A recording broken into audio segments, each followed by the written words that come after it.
Swayam Prabha. Digital India. Educated India.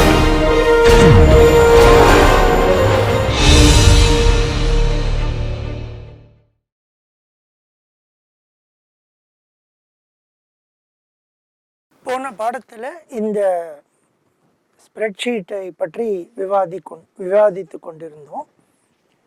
இதில் ரெண்டு வகையான டெசிஷன் முடிவுகள் நம்ம எடுக்கணும். எவ்வளவு பேர் ஒர்க் பண்ணுறாங்க அப்படிங்கிறது இந்த எஃப் காலத்தில் ப்ளூ கலரில் கொடுக்கப்பட்டிருக்கு. எவ்வளவு மொத்தம் ப்ரொடியூஸ் பண்ண போகிறோம் அப்படிங்கிறது என் அப்படிங்கிற காலத்தில் ஒரு க்ரீனிஷ் கலரில் கொடுக்கப்பட்டிருக்கு. இந்த எவ்வளவு பேர் ஒர்க் பண்ண போகிறாங்கங்கிறத நம்ம முடிவு செய்தவுடன் அந்த நம்பரை வைத்து கொண்டு regular time capacity, over time capacity ரெண்டும் டிசைட் ஆகும். இதை நம்ம போன பாடத்தில் பார்த்தோம். இந்த டோட்டல் ப்ரொடக்ஷனுங்கிறது நம்ம எவ்வளோ வேணால் கொடுக்கலாம். இந்த இதில் முன்னாடி என்ன பண்ணணும்னாக்க டோட்டல் ப்ரொடக்ஷன் நம்ம கொடுக்கும்போது அது டோட்டல் கெப்பாசிட்டியை விட கம்மியாக இருக்கணும்னு முன்னாடி சொல்லியிருந்தோம். டோட்டல் கெப்பாசிட்டிங்கிறது ரெகுலர் டைமில் ப்ரொடியூஸ் பண்ணுற கெப்பாசிட்டி, ஓவர் டைமில் ப்ரொடியூஸ் பண்ணுற. ஸோ அந்த ஷீட்டில் பார்த்தீங்கன்னாக்க இந்த ஐங்கிறது ரெகுலர் டைம் கெப்பாசிட்டி, கேங்கிறது ஓவர் டைம் கெப்பாசிட்டி, அது ரெண்டையும் கூட்டி ஒரு காலமில் டோட்டல் கெப்பாசிட்டின்னு காமிச்சிருந்தோம். இதில் அது காட்டலை. காரணம் என்னன்னாக்க ப்ரொடியூஸ் பண்ணுறது கெப்பாசிட்டியை விட அதிகமாக கூட ப்ரொடியூஸ் பண்ணலாம். அப்படி அதிகமாக செய்தால் அது பேர் அவுட் சோர்சிங் அப்படின்னு போகும். அதை ஒரு உதாரணம் மூலமாக பார்த்துடலாம். இந்த மார்ச் மாதத்தில் பார்த்தீங்கன்னாக்கா 3வது மாதத்தில் இந்த 2800ன்னு ஒரு நம்பர் வருது. அந்த 2800 ப்ரொடியூஸ் பண்ணுறோன்னு நம்ம முடிவு செய்திருக்கிறோம். அப்போ இந்த 2800 இதில் இதன்படி பார்த்தீங்கன்னாக்கா ரெகுலர் டைம் கெப்பாசிட்டி 1830.4. ஸோ நம்ம எடுக்கிற 2800ல் 1830.4 சிஸ்டம் ஆட்டோமேட்டிக்காக ரெகுலர் டைமில் கொடுத்துரும். ஏன்னா அதுதான் சீப்பஸ்ட், விலையில் செலவுப்படி குறைந்த செலவுடையது, 100 ரூபாய் செலவு. அதனால் அதை முதல்ல பண்ணிவிடும். எவ்வளோ கொடுக்க முடியுமோ அதுக்கு கொடுத்துரும். பாக்கி இந்த 1830னாக்க 2800லேருந்து கழிச்சிங்கன்னா 970, கிட்டத்தட்ட 970. ஆனால் ஓவர் டைமில் 416 தான் செய்ய முடியும். ஆக உடனே அது 416 இங்கே கொடுத்துரும். அதில் எவ்வளோ கொடுக்க முடியுமோ கொடுத்துரும். ஏன்னா இது அடுத்த காஸ்ட்லி 100ன்னா இது 130. ஸோ 416 கொடுத்தாச்சுன்னா பாக்கி 550 சொச்சம் அது என்ன பண்ணும்? அது பேர் அவுட் சோர்சிங்னு பேர். வெளியில் ஒருத்தருடைய இதை என்கேஜ் பண்ணி அங்கே ப்ரொடியூஸ் பண்ணி நம்ம கொண்டு வரோம் அப்படின்னு இந்த கணக்கில் அசியூம் பண்ணிக்கிறோம். ஆக regular time capacity, over time கெப்பாசிட்டியை மீறி அதை விட அதிகமாக ப்ரொடியூஸ் பண்ணினால் அது அவுட் சோர்சிங்குக்குள் போகும். ஸோ மார்ச் மாதத்தில் 553 அவுட் சோர்ஸ் ஆகுது. நவம்பர் மாதத்தில் 287 அவுட் சோர்ஸ் ஆகுது. இப்போ 2 கேள்விகள் இதில் வரலாம். முதல் கேள்வி 553.6 ப்ராடக்டை எப்படி அவுட் சோர்ஸ் பண்ண முடியும்?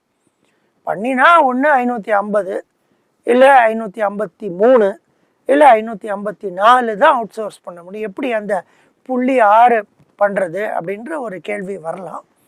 சாதாரணமாக இதெல்லாம் நம்ம லீனியர் ப்ரோக்ராமிங் அப்படிங்கிற டெக்னிக் மூலமாக பின்னாடி சால்வ் பண்ண போகிறோம். அந்த டெக்னிக் நம்மளுக்கு இந்த மாதிரி அலோவ் பண்ணும். 553.6 அப்படின்ட்டுலாம் அலோவ் பண்ணும். இப்போ நமக்கு அதில் கஷ்டமாக இருந்ததுனாக்க 554ன்னு போட்டுக்கலாம். இந்த எக்ஸல் ஷீட்டில் போட்டுண்டா அதுக்கு தகுந்தாற் போல் வேல்யூஸ் கொஞ்சம் மாறும். கணக்குகள் கொஞ்சம் சின்ன இன்க்ரீஸ் இருக்கும் காஸ்ட்டில். அது பண்ணிக்கலாம். அது ஒரு இது. இரண்டாவது கேள்வி சாதாரணமாக இதை செய்யும்போது நமக்கு வரும். இப்போ ஒரு நிறுவனம் ஒரு பொருளை செய்து விற்று காசு பண்ணுகிறது. இப்போ நம்ம நம்ம செய்கிற ஒரு பொருளை இன்னொருத்தர் மூலமாக செஞ்சு நம்ம அதை வாங்கி விற்றான்னாக்க அதில் என்ன அது நடைமுறைக்கு சரியான விஷயமானு ஒரு கேள்வி வரலாம். சில சமயங்களில் என்ன பண்ணுவோம்னாக்க அது அந்த பொருளை பொறுத்து இருக்கிறது. இப்போ வந்து ஒரு கார் பண்ணுறது அப்படின்னாக்க ஒரு ஃபேக்ட்ரி அந்த ஒரு பர்டிகுலர் கார் பண்ணின்னு இருக்குனாக்க அந்த முழு காரையும் இன்னொருத்தரை பண்ண வச்சு வாங்கி விற்க மாட்டாங்க. ஏன்னா அதுக்கு உண்டான டிராயிங்ஸ் அந்த மாதிரி பல விஷயங்கள் இருக்குது. கார் மட்டும் இல்லை, கார் சம்மந்தப்பட்ட பொருட்கள் கூட ஒரு ஸ்டியரிங் பண்ணுற கம்பெனி ஒன்று இருக்குது அப்படின்னாக்க முழு ஸ்டியரிங்கையும் அதே மாதிரி இன்னொருத்தரை பண்ண வச்சு வாங்க மாட்டாங்க. அப்படி செஞ்சானா டிராயிங்ஸ் எல்லாம் பண்ணணும். அதெல்லாம் ஓஇஎம்னு பேர். இதெல்லாம் ஒரு கணக்குக்காக நம்ம காட்டுறோம், பின்னாடி நம்ம சொல்லுவோம் அதை எப்படி செயல்படுத்துறதுங்கிறது. ஆனால் இதே நேரத்தில் சில சமயங்களில் சின்ன சின்ன பொருட்கள், அதாவது டிராயிங்லாம் இல்லாத பொருட்கள் நீங்கள் பார்த்தீங்கன்னாக்க சில சமயத்தில் வந்து பேனா செய்வது, பென்சில் செய்வது, காலணிகள், சின்ன சின்ன பேக்ஸ் பண்ணுறது, அந்த மாதிரிலாம் வரும்போது உங்களுக்கு ஆடைகளில் கூட சில சமயங்களில் வரும். ஸ்டாண்டர்ட் உள்ளாடைகள் அந்த மாதிரி இருக்கும்போதெல்லாம் அது வரும். இப்போ ரொம்ப ஸ்பெசிஃபிக் டிசைனில் கஸ்டம் மேடு இருக்கும்போது அந்த டிசைன் அவங்க தான் வச்சுன்னு இருப்பாங்க. ஸோ இன்னொருத்தரை அதே மாதிரி பண்ணி கொடுங்கன்னு சொல்லும்போது ஷேர் பண்ணுறது வந்து நம்மளுடைய தொழில் ரகசியத்தை ஷேர் பண்ணுற மாதிரி ஆகிடும். அதனால் சில விஷயங்களை பண்ண மாட்டாங்க. எல்லா பொருட்களுக்கும் இது பொருந்தாது. சில பொருட்களுக்கு செய்ய முடியும். இது நம்ம ஒரு கணக்கு மூலம் காட்டுறதுனால அது செய்ய முடியும் அப்படிங்கிற ஒரு அசம்ஷனில் கொண்டு போகிறோம். சரி, இப்போ இதை வந்து இந்த மாதிரி எஃப்ல கொடுத்த நம்பர்ஸை நம்ம முடிவு செய்து என்ல கொடுத்த நம்பர்ஸை முடிவு செய்தால் நமக்கு டோட்டல் காஸ்ட் வந்து இங்கே 32.939 32,93,900 அந்த ரேஞ்சில் காஸ்ட் வருது. இதே நம்ம போன மாடலில் பார்த்தோம்னாக்க 33 லட்சத்துக்கு போயிடுது. இது வந்து கொஞ்சம் அதை விட குறைவாக காசு வருது. எதனால் வருது அப்படிங்கிறதையும் முதல்ல பார்க்கணும். எப்படி இந்த 32.939 வருதுங்கிறதையும் பார்க்கணும். இப்போ அது எப்படி இந்த 32.939 வருதுங்கிறத முதல்ல பார்ப்போம். ஸோ இதில் எத்தனை வகையான காஸ்ட் இருக்குங்கிறத பார்க்கணும். இதில் இந்த காஸ்ட் காலம் பார்த்தீங்கன்னாக்கா ஆர்டி காஸ்ட்ன்னு இருக்குது, ஓடி காஸ்ட்ன்னு இருக்குது, இன்வென்ட்ரி காஸ்ட்ன்னு இருக்குது, ஷார்ட்டேஜ் காஸ்ட் அப்படின்னு இருக்குது, hiring cost, layoff cost, outsourcing cost, underutilization cost. 8 வகையான காஸ்ட் வந்து இந்த மாதிரி டேபிளில் வருது. இதே நீங்கள் முன்னால் நம்ம பார்த்த டேபிளை பார்த்தீங்கன்னாக்கா 4 வகை தான் இருந்தது. ஆர்டி காஸ்ட், ஓடி cost, inventory cost, shortage cost 4 தான் இருந்தது. இப்போ இதில் 8 இருந்தது. இந்த மாடலில் வந்து ஒரே 65 பேர் தான் வேலை செய்தார்கள். அதனால் வேலை செய்யும் ஆட்கள் வந்து மாறவில்லை. அதனால் ஆட்களை நாம் அதிகரிக்கவும் இல்லை, குறைக்கவும் இல்லை. அதனால ஹையரிங், லே ஆஃப் 2 காஸ்ட்டும் கிடையாது. அதே மாதிரி இந்த இதை பொறுத்த வரைக்கும் நம்ம அவுட் சோர்ஸை நம்ம பண்ண முடியாது அப்படிங்கிற அசம்ஷனில் பண்ணியிருக்கோம். அதனால் அந்த காஸ்ட் கிடையாது. அண்டர் யூட்டிலைசேஷனுங்கிற காஸ்ட்டும் இதில் இல்லை. ஆக இதில் 4 காஸ்ட் தான் இருக்குது. இந்த டேபிளில் 8 காஸ்ட் வருது. எப்படி கால்குலேட் பண்ணுறோங்கிறத மட்டும் முதல்ல காமிச்சுடுறோம். ஸோ ஜனவரி மாதத்தில் எடுத்தீங்கன்னாக்க RT production, regular time production வந்து நமக்கு 2400 இதில் கொடுத்துருக்கோம். இப்போ நான் காண்பித்திருக்கிறது ஆர்டி கெப்பாசிட்டி 2604. ஆனால் 2400 தான் ப்ரொடியூஸ் பண்ணுறோம் காலம் என்ல. அதனால் அப்படியே 2400 ரெகுலர் டைமில் போய்டுறது. நம்ம வந்து 100 ரூபான்னு போட்டிருக்கோம். அதனால் ரெகுலர் டைம் காஸ்ட் 2.4 lakhs, 2.4 லட்சம், 2.4ன்னு காமிச்சிருக்கோம், லட்சங்களில் காமிச்சிருக்கோம். இதில் ஓவர் டைமே இல்லை, 0. அதனால ஓவர் டைம் காஸ்ட் 0. இப்போ வந்து எண்டிங் இன்வென்ட்ரி நம்ம இதில் என்ன எப்படி 400 வருதுன்னாக்கா, முதல்ல கையிருப்பு 1000, ப்ரொடியூஸ் பண்ணது 2400, ஆக மொத்தம் 3400. டிமாண்ட் 3000, இங்கே பார்க்கலாம் நீங்கள். டிமாண்ட் 3000 இங்கே இருக்குது. டிமாண்ட் 3000 காலம் சியில் பார்க்கலாம் 3000. ஆக எண்டிங் இன்வென்ட்ரி 400. நம்ம இன்வென்ட்ரி காஸ்ட்டு 20 ரூபான்னு போட்டிருக்கோம். ஸோ 400 × 20 8000. அந்த 8000ங்கிறது உங்களுக்கு இந்த இன்வென்ட்ரி காஸ்டாக 0.08 லட்சமாக காட்டப்பட்டிருக்கிறது. இன்வென்ட்ரி இருக்குது எண்டு, அதனால் ஷார்ட்டேஜ் பற்றாக்குறை இல்லை, ஷார்ட்டேஜ் 0. அதனால ஷார்ட்டேஜ் காஸ்ட்டும் ஜீரோவாக இருக்குது. இப்போ இதில் வந்து பார்த்தீங்கன்னாக்கா ஹையரிங் காஸ்ட்னு போட்டிருக்கோம். ஏன்னா ஜனவரி மாதத்தில் நம்ம 74 பேரை ஹையர் பண்ணியிருக்கோம். முதல்ல இருந்தது 58 பேர். ஆக 16 பேர் எக்ஸ்ட்ரா எடுத்திருக்கோம். அந்த எடுத்த ஒரு ஆளுக்கு 500 ரூபாய் செலவு பண்ணுற மாதிரி காமிச்சிருக்கோம். 16 × 500 வந்து 8000 வரணும். அதனால ஹையரிங் காஸ்ட் 0.08 லட்சம். 8000 டிவைடட் பை லட்சம் 0.08. ஹையர் பண்ணியிருக்கோமே ஒழிய வெளியில் அனுப்பலை ஆட்களை. அதனால லே ஆஃப் 0. அதனால லே ஆஃப் காஸ்ட்டும் 0. அவுட் சோர்சிங் பண்ணலை. எனக்கு ரெகுலர் டைமே 2604 இருக்குது. ப்ரொடியூஸ் பண்ணது 2400 தான். அதுவே அங்கே போயிடுது. அவுட் சோர்ஸ் பண்ணும் தேவையில்லை. அதனால் அவுட் சோர்ஸ் 0. அவுட் சோர்ஸ் காஸ்ட்டும் 0. இப்போ புதிதாக கொஞ்சம் அண்டர் யூட்டிலைசேஷன் காஸ்ட்னு ஒன்று வச்சுருக்கோம். அது என்னன்னு பார்க்கலாம் இதில். ஸோ இந்த ஜனவரி மாதத்தை பொறுத்தவரையில் 74 பேரை வேலைக்கு சேர்த்துருக்கோம். அந்த 74 பேரால் 2604.8 பொருட்கள் செய்ய முடியும். ஆனால் இந்த 74 பேரும் 2400 பொருட்கள் தான் பண்ணுறாங்க. ஆக அவர்களுடைய முழு ப்ரொடக்டிவிட்டி, அவங்களால செய்யக்கூடிய கெப்பாசிட்டியை நம்ம வந்து வாங்கலை. கம்மியாக தான் அவங்க செய்ய சொல்லியிருக்கோம். கம்மியாக தான் செய்கிறாங்க. அதனால் அவர்களை முழுதாக உபயோகிக்க முடியவில்லை. அண்டர் யூட்டிலைஸ்ட், முழுதாக உபயோகிக்கலை. அதை விட கம்மியாக உபயோகிச்சிருக்கோம். அந்த கம்மியாக உபயோகித்ததற்கு ஒரு காஸ்ட் போட்டிருக்கோம். இது மனிதர்கள் செய்கிறார்கள்னு எடுத்துக்கலாம். சில சமயங்களில் மெஷின்ஸை ஃபேக்ட்ரியில் யூஸ் பண்ணி நிறையா பொருட்கள் மெஷின் மூலமாக செய்யப்படுகிறது. ஸோ அந்த மெஷின்களால் 2604 செய்யக்கூடிய கெப்பாசிட்டி இருக்கும் பொழுது அதை 2400 தான் செய்ய வைக்கிறோம். ஆக 100% அதை யூஸ் பண்ணலை. அது குறைந்து 604.8 குறைவாக யூஸ் பண்ணியிருக்கோம். அந்த 604.8க்கு அண்டர் யூட்டிலைசேஷன் காஸ்ட் வந்து நம்ம 10 ரூபா இங்கே போட்டிருக்கோம். அண்டர் யூட்டிலைசேஷன் காஸ்ட் 10 ரூபான்னு போட்டிருக்கோம். ஆக அண்டர் யூட்டிலைசேஷன் காஸ்ட் பார்த்தீங்கன்னா 0.2048.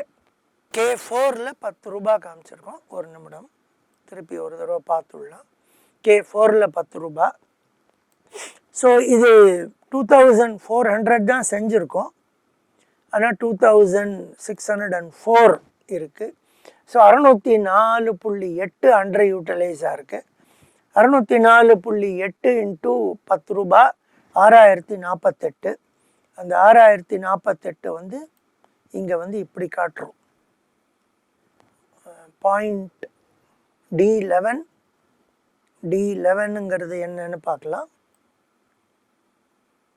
D11 வந்து 10 ரூபா under utilisation cost into K4. சரி, இதில் என்ன பண்ணியிருக்கோம்னாக்கா ஒரு ஐட்டம் ப்ரொடியூஸ் பண்ணுறதுக்கு 10 மணி நேரம் இருக்குது.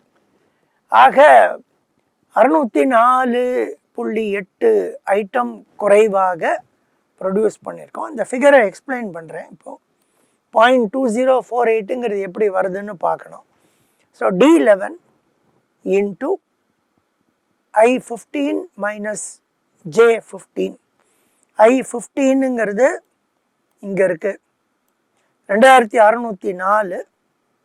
அதில் 2400 போச்சுன்னா 204.8 பொருட்கள் யூட்டிலைஸ் பண்ணலை.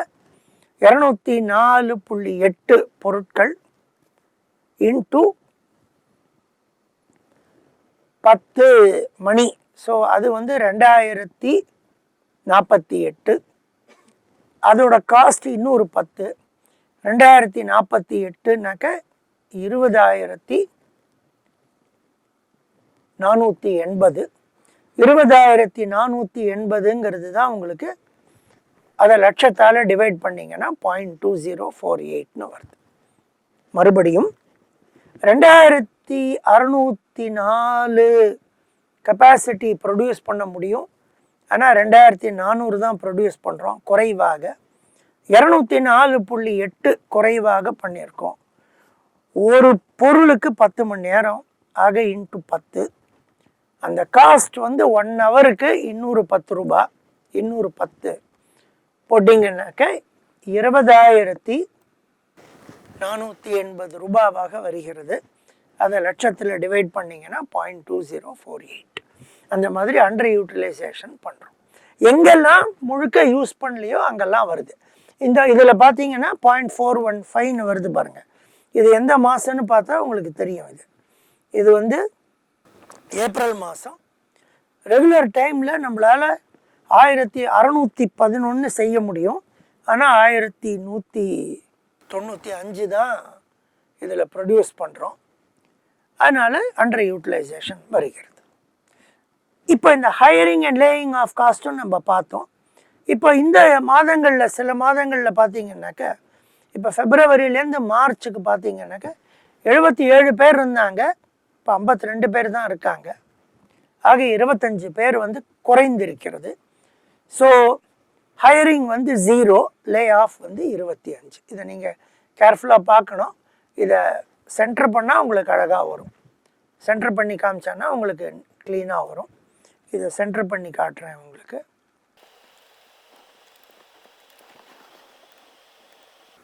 இப்போ பார்த்தீங்கன்னா உங்களுக்கு தெரியும், லே ஆஃப் 25 இங்கே வருது. அந்த மாதத்துக்கு ஒரு பர்சன் லே ஆஃப் பண்ணும்போது 400 ரூபாய். 25 × 400 10,000 ஆக அது வந்து லே ஆஃப் காஸ்ட்டை பார்த்தீங்கன்னாக்க இங்கே வரும் 0.1. 10,000 டிவைடட் பை லட்சம் இஸ் ஈக்குவல் டு 0.1. ஸோ 8 விதமான காஸ்ட் இருக்குது. இப்போ எங்கெல்லாம் அவுட் சோர்ஸ் பண்ணியிருக்கோன்னு பார்த்தீங்கன்னா, இந்த மார்ச் மாதம் அவுட் சோர்ஸ் பண்ணியிருக்கோம். 553.6 அவுட் சோர்ஸ் பண்ணியிருக்கோம். ஒரு அவுட் சோர்ஸ் பண்ணதுடைய காஸ்ட் வந்து எவ்வளோன்னு பாருங்கள். இங்கே கொடுத்துருக்கு. அவுட் சோர்சிங் காஸ்ட் 160 ரூபாய். ஆக 553 ஐட்டம் அவுட் சோர்ஸ் பண்ணியிருக்கோம். இந்த இடத்துல இருக்குது. அதை 160 பெருக்கினீங்கன்னாக்க உங்களுக்கு இந்த காஸ்ட் வரும். இந்த இடத்துல இருக்குது பாருங்கள். அவுட் சோர்சிங் காஸ்ட்டுங்கிற கிட்டத்தட்ட 88,576 வரும். அது லட்சத்தில் போடும்போது 88,576 வரும். ஆக இது எல்லா காஸ்ட்டையும் தனித்தனியாக கால்குலேட் பண்ணி கூட்டினீங்கன்னாக்க உங்களுக்கு இந்த 32.939 வரும். ஸோ இந்த மாடலில் அதிகமான காஸ்ட் நம்ம கன்சிடர் பண்ணியிருக்கிறதுனால போன மாடலை விட இந்த மாடலில் கொஞ்சம் குறைவாக வரும் டோட்டல் காஸ்ட். ஏன்னா போன மாடலில் நம்ம அவுட் சோர்சிங் பண்ணக்கூடாது, கான்ஸ்டன்ட் ஒர்க் ஃபோர்ஸ் அந்த மாதிரிலாம் டைட் பண்ணியிருக்கோம். அதாவது அதை கண்டிஷன்ஸ் நிறையா போட்டிருக்கோம். இதில் அந்த அளவு கண்டிஷன்ஸ் கொஞ்சம் கம்மியாக தான் போட்டிருக்கோம். அவுட் சோர்ஸ் தேவைப்பட்டால் பண்ணிக்கலாம், ஒர்க் ஃபோர்ஸை மாற்றிக்கலாம். அந்த மாதிரி கண்டிஷன்ஸ் கொஞ்சம் ரிலாக்ஸ் பண்ணதுனால இதனுடைய காஸ்ட் கொஞ்சம் குறைவாக வரும். அது வந்து ஆர்கனைசேஷனுடைய பாலிசியை பொறுத்தது. இப்போ சில சமயம் சில ஆர்கனைசேஷனில் அவுட் சோர்சிங்லாம் பண்ணக்கூடாதுன்னு பாலிசி இருக்குது. கான்ஸ்டன்ட் ஒர்க் ஃபோர்ஸ் வச்சுக்கலான்னு பாலிசி இருக்கும். சில சமயம் ஓவர் டைம் கூடாதுன்னு பாலிசி இருக்கும். ஸோ அந்தந்த பாலிசிஸ்க்கு தகுந்தாற் போல் அந்தந்த காஸ்ட்டை நம்ம கொண்டு வந்துக்கணும். இப்போ ஓவர் டைம் கிடையாதுன்னு ஒரு பாலிசி இருக்குதுன்னு சொல்லிட்டாங்கன்னாக்க, அப்போ நம்ம மாடலில் ஓடி காஸ்ட், ஓடி கெப்பாசிட்டிலாம் எடுத்துக்கிறதுல அர்த்தமே கிடையாது. ஸோ சூழ்நிலைக்கு தகுந்தாற் போல் நம்ம இந்த 8 காஸ்ட் கொடுத்துருந்தா கூட எல்லா நிறுவனங்களுக்கும் எல்லா 8 காஸ்ட்டும் அப்ளிகபிள் ஆகாது. சில சமயம் இந்த அண்டர் யூட்டிலைசேஷன்றதெல்லாம் கால்குலேட் பண்ண வேணாங்க. ஏன்னா மெஷின் ஏற்கனவே இருக்குது, அதை யூஸ் பண்ணாலும் யூஸ் பண்ணாட்டியும் ஒரு இது ஆக போகிறது. அது தனியாக கால்குலேட் பண்ண வேணாம், அது கொஞ்சம் கம்மியாக தான் வருது காஸ்ட்டு, வேண்டாம் அப்படின்னாக்க அதை பண்ண மாட்டோம். இப்போ பீப்புள் எடுத்துக்கும் போது இவங்களுக்கு கம்மியாக தானே யூஸ் பண்ணுறோம் அப்படின்னாக்க சில சமயம் சொல்லுவோம், கம்மியாக யூஸ் பண்ணாலும் சரி ஃபுல்லாக யூஸ் பண்ணாலும் சரி அதே சம்பளத்தை தானே கொடுக்க போகிறோம், அதனால் கம்மியாக யூஸ் பண்ணும்போது அது தனி காஸ்ட்டாக காட்ட வேண்டாம் அப்படின்னு சில சமயங்களில் நினைக்க முடியும். அப்படி நினைத்தான்னாக்க அந்த காஸ்ட்டை கொண்டு வர வேண்டாம். இன்னொன்று நீங்கள் கேர்ஃபுல்லாக பார்த்தீங்கன்னா, இந்த மாடலில் சம்பளத்தை கொண்டு வரல. இப்போ வந்து ஜனவரி மாதத்தில் 74, பிப்ரவரியில் 77, 3 பேர் ஹையர் பண்ணியிருக்கோம். அந்த ஹையர் பண்ணதுனால 3 பேர் இன்ட்டு 500 ஒரு காஸ்ட் காட்டுறோம். ஆனால் அந்த காட்டுற ஹையரிங் காஸ்ட்டுங்கிறது அந்த 3 பேருடைய சம்பளம் கிடையாது. அந்த அந்த 3 பேரை ஹையர் பண்ணுறதுக்கு நம்ம சம்டைம்ஸ் இன்டர்வியூ பண்ணுவோம். அவங்கள செலக்ட் பண்ணதுக்கப்புறமா அவங்களுக்கு ஒரு சின்ன ட்ரைனிங் கொடுப்போம். அந்த மாதிரி காஸ்ட் தான் ஹையரிங் காஸ்ட்டாக வருது. சம்பளம் எக்ஸ்பிளிசிட்டாக இந்த மாடலில் காட்டலை. ஏன் காட்டலைன்னாக்கா அது ரெகுலர் டைம் ப்ரொடக்ஷன் காஸ்ட்டில் வந்துடுறதுங்கிற அசம்ஷனில் காட்டலை. சில சமயம் சம்பளத்தை தனியாகவும் காட்டி இதோட ஆட் பண்ணி பண்ண முடியும். அதெல்லாம் ஒரு நிறுவனத்தினுடைய பாலிசியை பொறுத்து வரும் விஷயங்கள் அதெல்லாம். அதனால இந்த மாடல் அப்படியே எடுத்துட்டு எல்லா நிறுவனத்துக்கும் அப்ளை பண்ணலாம் அப்படின்னு நினச்சிங்கனாக்கா அது முடியாது. அந்தந்த நிறுவனத்துக்கு உண்டான பாலிசிஸை எடுத்துக்கொண்டு அதற்கு தகுந்தாற் போல் நம்ம காஸ்ட்டை டிஃபைன் பண்ணிவிட்டு அதுக்கப்புறம் பண்ணணும். அது பேர் கஸ்டமைசிங் அப்படின்னு பேர். எந்த நிறுவனத்துக்கு அப்ளை பண்ணுறோமோ அந்த நிறுவனத்திற்கு தகுந்தாற் போல் இதை மாடிஃபை பண்ணி மாற்றி அந்த சூழ்நிலைக்கு தக்கவாறு அதுக்கு தகுந்த காஸ்ட் எடுத்துக்கொண்டு பண்ணணும். ஆனால் ஒரு ஜென்ரலாக ஒன்று காட்டும்போது இந்த மாதிரி காட்டும். அந்த சூழ்நிலைக்கு தகுந்தாற் போல் அது மாறும் அப்படிங்கிறத நான் திருப்பி உங்களுக்கு சொல்லி கொண்டிருக்கிறேன். ஸோ இந்த மாதிரி செய்ய முடியும். இந்த 2 மாடல்லையும் என்ன பண்ணோம்னாக்க இதுதான் குறைந்த காஸ்டா அப்படின்னு ஒரு நீங்கள் கேள்வி கேட்கலாம். இப்போ கொடுத்துருக்கோம், என்ல சில வேல்யூஸ் கொடுத்துருக்கோம், ஒர்க் ஃபோர்ஸ் எஃப்ல சில வேல்யூஸ் கொடுத்துருக்கோம். கொடுக்கப்பட்ட வேல்யூஸுக்கு இது வந்து காஸ்ட்டை கால்குலேட் பண்ணுகிறது. நம்ம கொடுத்த வேல்யூக்கு 32.93 அப்படின்னு காட்டுது. இதுதான் பெஸ்ட்டா அப்படின்னு நீங்கள் கேள்வி கேட்கலாம். அதற்கு தற்போதைய பதில் என்னன்னாக்கா நீங்கள் எக்ஸல் தானே இது, அதனால் நீங்கள் கொஞ்சம் வேல்யூஸை மாற்றி போட்டு என்ன ஆறுதுங்கிறத குயிக்காக பார்த்துட்டே வரலாம். இப்போ ஒரு உதாரணத்துக்கு இந்த 2400 வந்து நம்ம 2500 ஆக்கினோன்னு வச்சுக்கோங்க. இப்போ அந்த காஸ்ட் என்ன ஆறுதுங்கிறத குயிக்காக பாருங்கள், அதிகரிக்கிறது. ஸோ இதை நான் 2400லேயே வச்சுருக்கேன். வச்சா பழைய வேல்யூக்கு வந்துடுது. ஒரு உதாரணத்துக்கு இதை வந்து 2300 ஆக்குறேன், என்ன ஆறுதுன்னு பாருங்கள். குறையுதா கூடுதா பார்க்கலாம், அதிகரிக்கிறது. அதனால் அது அங்கே 2400ஆகவே இருக்கட்டும். அந்த மாதிரி நீங்கள் இதை மாற்றி பார்த்து பண்ண முடியும். ஆனால் அது ரொம்ப டைம் கன்சியூமிங்காக இருக்கும். ஆனால் இதுக்கு 2 விதமாக இதை செய்யலாம். ஒன்று, முதல்ல நம்ம பார்க்க போகிறது என்னன்னாக்கா, சில சமயம் அந்த நிறுவனங்களுக்கே ஆர்கனைசேஷன்ஸுக்குள்ள சின்ன பாலிசிஸ் இருக்கும், பழக்கம். இந்த மாதிரி செஞ்சு நமக்கு பழக்கம், காமன் ப்ராக்டிஸ் அப்படின்னு ஆங்கிலத்தில் சொல்வது உண்டு. இதை முன்னால் செய்து பழக்கம், அந்த மாதிரி செஞ்சால் எப்படி இருக்கும் காஸ்ட்டுன்னு பார்க்குறது. இது எல்லாமே எவாலுவேட்டிவ் அப்படின்னு பேர். ஒன்று, இந்த மாதிரி நம்பர்ஸை மாற்றி பார்த்து குறையுதான்னு பார்க்குறது. ரெண்டாவது, இப்போ எங்கள் ஆர்கனைசேஷனில் இப்படி ஒரு பாலிசி இருக்குது, இது மாதிரி செஞ்சு எங்களுக்கு பழக்கம், அப்படி செஞ்சோன்னாக்க என்ன காஸ்ட் வருதுன்னு சொல்லுங்கள் அப்படின்னு ஒரு பாலிசி கொடுத்து அந்த பாலிசிக்கு தகுந்தாற் போல் எவ்வளோ காஸ்ட் வருது அப்படிங்கிறத அவங்களுக்கு சொல்லலாம். அவங்க ஒரு 3-4 பாலிசி வச்சுருப்பாங்க. இந்த பாலிசி இல்லாமல் வேற ஒரு பாலிசி வைத்து கொண்டிருந்தால் எப்படி வரும்னு சொல்லுங்கள் அப்படின்னு சொல்லலாம். இல்லை, இது மாதிரி நீங்கள் ஒரு ஆப்டிமைசேஷனில் இதை போட்டு ஒரு கணக்கை இன்னும் கொஞ்சம் கரெக்டாக சால்வ் பண்ணி நீங்கள் என்ன மினிமம் வருதுன்னு எங்களுக்கு காட்ட முடியுமா அப்படின்ற கேள்வியும் கேட்கலாம். இப்போ நம்ம அதை காட்டலை, நம்ம என்ன வேல்யூ கொடுக்குறோமோ இது ஒரு கால்குலேட்டர் மாதிரி இது காட்டுது, அவ்வளோதான். இதான் பெஸ்ட்டான்னு கேட்டால் பதில் இல்லை. பெஸ்ட்டு என்ன அப்படிங்கிறது ஒரு கேள்வியாக இருக்கலாம். இப்போ இந்த 2 விஷயத்தையும் இப்போ நம்ம பார்க்க போகிறோம். ஒரு பாலிசியை கொடுத்தால் அந்த பாலிசிக்கு எப்படி நம்ம காஸ்ட்டை பண்ணுறது. இப்போ நம்பரை மாற்றினா எப்படி காஸ்ட் வருதுங்கிறது வரைக்கும் செஞ்சு பார்த்துட்டோம். இப்போ ஒரு பாலிசி கொடுத்தால் அது எப்படி மாறுகிறது அப்படிங்கிறத இப்போ அடுத்தது பார்க்கலாம். இப்போ அதுக்கு வந்து இப்போ நம்ம அந்த பவர் பாயிண்ட்டுக்கே போயிடலாம்.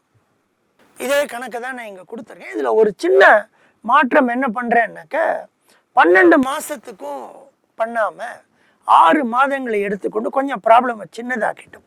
ஏன்னா 12 எடுத்தோன்னா நம்ம எக்ஸல் ஷீட்டில் பார்த்தோம், பெருசாக வந்தது. அதனால் 6 மாதத்திற்கு எடுத்துக்கொண்டு எப்படி வருதுன்னு பார்க்கலாம். 12 மாதமும் செய்யாமல் 6 மாதத்தை எடுத்துக்கொண்டு எப்படி வருது அப்படிங்கிறதையும் கொஞ்சம் பார்க்கலாம். இப்போ வந்து சாதாரணமாக இதை கொடுத்துருக்கோம், இந்த டேட்டாவை நம்ம கொடுத்துருக்கோம். இந்த டேட்டாவில் என்ன கொடுத்துருக்கோம் அப்படின்னாக்க, நீங்கள் வந்து டிமாண்டை வந்து நம்ம அதுலேருந்து காப்பி பண்ணிட்டோம். போன எக்ஸலில் என்ன இருந்ததோ அந்த வேல்யூஸை காப்பி பண்ணி வச்சிட்டோம் டிமாண்டுன்னு சொல்லிட்டு. பிகினிங் இன்வென்ட்ரி 1000ங்கிறது நமக்கு தெரியும், இந்த 1000த்தை நம்ம காப்பி பண்ணி வச்சிட்டோம். டிமாண்டை அப்படியே காப்பி பண்ணி வச்சிட்டோம். இதில் இன்னும் ஒரு சின்ன விஷயத்த சொல்கிறோம். அது என்னன்னாக்க, இதான் ப்ராப்ளமுடைய டேட்டா நம்ம எடுத்துக்கொள்வது. இந்த 6 மாதத்து டிமாண்ட் இங்கே இருக்குது உங்களுக்கு, அப்படியே கொடுத்துருக்கோம். 14,500 டோட்டல். இந்த 6 மாதத்தில் எவ்வளோ நாள் ஒர்க் பண்ணுறோங்கிறதையும் எக்ஸல் ஷீட்லேருந்து எடுத்திருக்கோம். 124 இங்கே வருது. கிட்டத்தட்ட அதே காஸ்ட் எல்லாம் வச்சுருக்கோம். Regular time 100, over time 120, beginning inventory 1000 கையில் இருக்குது. சப்கான்ட்ராக்டிங் ஆர் அவுட் சோர்சிங் அது ரெண்டும் ஒன்று தான். அதுக்கு 160 போடுறோம். ரொம்ப கூர்ந்து பார்த்தா ரெண்டுக்கும் டிஃப்ரென்ஸ் இருக்குது. இந்த கணக்கை பொறுத்த வரைக்கும் ரெண்டும் சேம்னு எடுத்துக்கலாம். இங்கே சப்கான்ட்ராக்டிங்னு போட்டிருக்கு, அங்கே அவுட் சோர்சிங்னு போட்டிருக்கு. இந்த கணக்கை பொறுத்த வரைக்கும் சேம்னு எடுத்துக்கலாம். 160. ஹைரிங் 500 ரூபாய், லே ஆஃப் 400 ரூபாய், இன்வென்ட்ரி 20, ஷார்ட்டேஜ் தான் ஸ்டாக் அவுட்டு, அது ஒரு 500. இங்கே பேக் ஆர்டர் தான் பண்ணுறோம் நம்ம, அதனால் பேக் ஆர்டர் அப்படின்னு எழுதிக்கலாம். 500. மெட்டீரியல் காஸ்ட் நம்ம யூஸ் பண்ண போகிறதில்ல, சும்மா 60ன்னு போட்டு வச்சுருக்கோம். லேபர் ஹவர்ஸ் 10 per unit நமக்கு தெரியும். இன் அடிஷன் இப்போ என்ன பண்ணுறோம்னாக்க, இந்த கம்பெனி வந்து ஒரு சேஃப்டிக்காக எப்பவும் 25% ஆஃப் டிமாண்ட் நம்ம கையில் இருக்கணும் அப்படின்னு ஒரு பாலிசி வச்சுருக்காங்கன்னு நம்ம எடுத்துக்கொள்ளலாம். இது வந்து நிறுவனத்துக்கு நிறுவனம் மாறும். சில நிறுவனங்களில் 20% இருக்கும், சில நிறுவனங்களில் சேஃப்டி வேண்டான்னு கூட சொல்லுவாங்க, சிலது ரொம்ப கம்மியாக வச்சுருப்பாங்க. அந்த மாதிரி இதில் 25% வச்சுருக்காங்க அப்படிங்கிறத ஒரு எக்ஸ்ட்ராவாக ஒன்று கொண்டு வருவோம் இந்த கணக்குக்குள்ளே. ஸோ கொண்டு வந்ததுனால இப்போ இந்த டிமாண்ட் இவ்வளவு இருக்கும்போது ஒரு மாதமும் நமக்கு இவ்வளவு சேஃப்டி ஸ்டாக் தேவைப்படுகிறது அப்படின்னு நமக்கு தேவைப்படுகிறது. இதை நம்ம வச்சுட்டா போகிறோம், அதுக்கு மேலே நமக்கு தேவையில்லை. இந்த சேஃப்டி ஸ்டாக் நம்ம வச்சுக்கணும். மீதி விஷயங்கள் இந்த டேபிளில் கொடுக்கப்பட்டது, தேவைப்பட்டால் நம்ம பண்ணிக்கலாம். இவங்க என்ன பண்ணுறாங்க, இந்த கம்பெனியில் 4 விதமான ஸ்ட்ராட்டஜி, கொள்கைகள், அவங்களோட பாலிசிஸ், கொள்கைகள் வச்சுட்டுருக்காங்க அப்படின்னு நம்ம எடுத்துக்கலாம். 4 விதம். ஸோ முதல்ல ஒருத்தர் சொல்கிறாரு, சரி இப்படி தான் இருக்குது, நீங்கள் ஒன்று பண்ணுங்கள், produce exactly monthly demand by varying workforce. அந்தந்த மாதத்துக்கு எவ்வளவு தேவையோ அவ்வளவு தான் ப்ரொடியூஸ் பண்ண போகிறோம். இன்வென்ட்ரிலாம் கேரி பண்ண மாட்டோம். ஒரு மாதத்தில் அதிகம் ப்ரொடியூஸ் பண்ணி அடுத்த மாதத்துக்கு அதை கொண்டு வந்து அதெல்லாம் பண்ண போகிறதில்ல. மாதத்துக்கு எவ்வளோ ப்ரொடியூஸ் பண்ணணுமோ அவ்வளோ ப்ரொடியூஸ் பண்ணணும். சரி, டிமாண்ட் மாறுதா, டிமாண்ட் மாற்றத்துக்கு தகுந்தாற் போல் ஆட்களை அதிகரித்தோ குறைத்தோ வச்சு பண்ணுங்க. இப்போ 3000 ப்ரொடியூஸ் பண்ணணும் அப்படின்னாக்க உங்களுக்கு அதிகம் தேவைப்படும். அதே ஏப்ரலில் 1500 ப்ரொடியூஸ் பண்ணணும்னாக்க கம்மி மக்கள் தேவைப்பட்டால் போகிறோம். அது தகுந்தா போல் பண்ணிக்கோங்க. இன்வென்ட்ரிலாம் வேணாம், எங்களுக்கு ஷார்ட்டேஜும் இருக்கக்கூடாது அப்படின்னு ஒரு பாலிசி கொடுக்குறாங்கன்னு வைத்துக்கொள்வோம். அப்படி வைத்துக்கொண்டால் என்ன ஆறுதுங்கிறத நம்ம முதல்ல பார்க்கலாம். அப்புறமா மீதி 3 பாலிசிஸ் என்ன வருதுன்னு பார்க்கலாம். ஸோ இப்போ என்ன பண்ணுறோம்னாக்க, இப்போ அவங்களுக்கு வந்து இப்போ நம்ம இந்த இதுபடி என்ன சொல்கிறோம் அப்படின்னாக்க, இப்போ இந்த ப்ரீவியஸ் டேபிளில் இதை காமிச்சிருக்கோம். என்ன காமிச்சிருக்கோம், ஜனவரி மாதத்தில் ஆரம்பத்தில் 1000 கையில் இருக்குது, டிமாண்டு 3000. ஆனால் நமக்கு சேஃப்டி 750 இருந்தால் போகிறோம். ஆக நம்ம 2750 ப்ரொடியூஸ் பண்ணிவிட்டு அந்த முன்னாடி கையில் இருக்கிற 1000 வைத்துக்கொண்டு 3850 ஆகும். 3000 கொடுத்தாச்சுனாக்கா சேஃப்டி 750 நம்ம கையில் இருக்கும். இந்த 750 பிப்ரவரி மாதம் ஆரம்பத்தில் கொண்டு போய்டும். ஸோ பிப்ரவரிக்கும் டிமாண்டு 3000. அதனால் இப்போ பிப்ரவரியில் 2250 ப்ரொடியூஸ் பண்ணோன்னாக்க நமக்கு வந்து பிப்ரவரியில் டிமாண்ட் 3000. ஸோ 2250 ப்ரொடியூஸ் பண்ணிட்டோம்னாக்க நமக்கு 3000 நம்மளால் கொடுத்து விட முடியும் அப்படின்ற ஐடியாவில் இங்கே இதை பார்க்குறோம்.